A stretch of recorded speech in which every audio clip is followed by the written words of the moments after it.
Hello fellow viewers and welcome back to another video. The time has finally come to upgrade Dakota's terrarium from the normal traditional substrate to a modern bioactive ecosystem. So here are the things that I use and would recommend for you to use. They are hydro balls, hydro fleece, bioactive substrate, plants, various bugs and a natural light bulb. So the first thing was to locate Dakota and remove everything inside the terrarium, and typically she chooses to hide in the one place I don't want her to hide in, under the stones where the waterfall was. This was going to be a challenge, as if I removed the wrong stone it could collapse onto her. Also, I don't want to be stung or pinched, so with no choice I removed each stone with care, as you can see.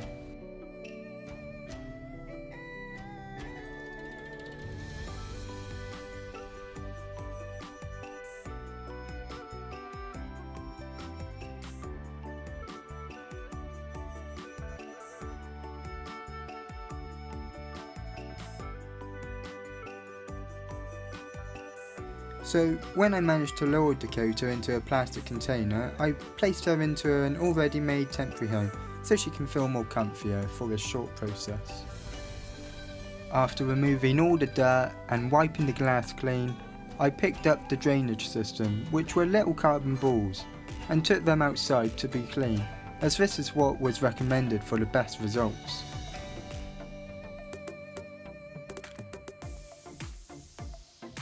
Once cleaned, I went on to emptying the bag of hydro balls into the terrarium, and went to level it out with a spoon, but realised this was too small, so grabbed a trowel and did it, which worked really well.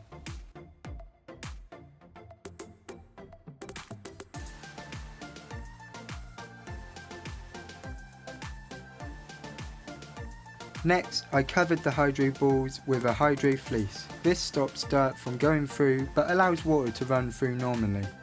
This keeps the substrate moist at the bottom, whilst the hydro balls cleans the water so it doesn't go mouldy.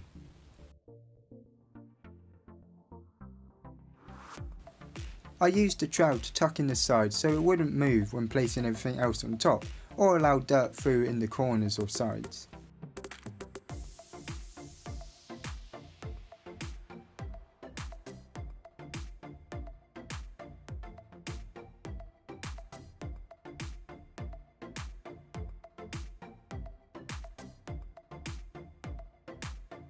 Then I placed a bag full of bioactive substrate and spread it out evenly, so I couldn't see the fleece.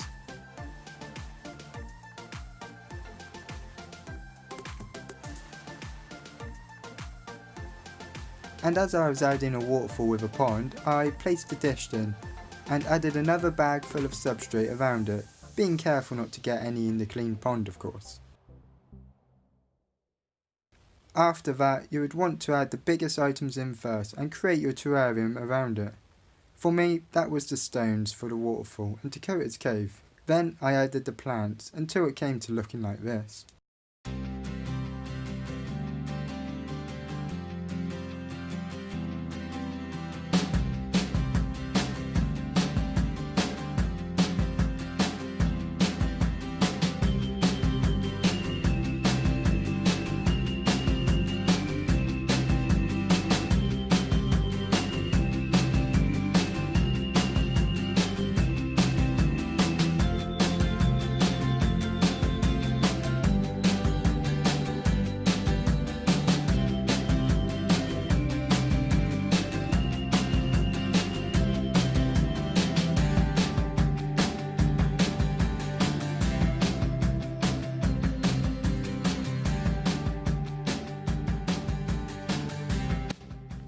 Now that's a terrarium built. All you need to do now is add the insects, ones chosen specifically for homemade ecosystems. Also, I managed to camouflage the camera with gun wrap just to make the area more natural. So I started off with the springtails, the best cleanup crew you can buy. There were thousands of them and they were so small. I placed a spoonful of them next to every plant as that's where they thrive.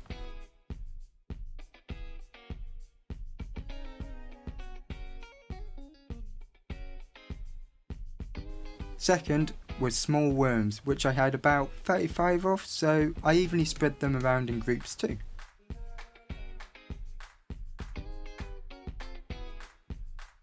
Next was the tropical grey woodlicers, and I placed them all in the wooded area and let them get around themselves to find their ideal home.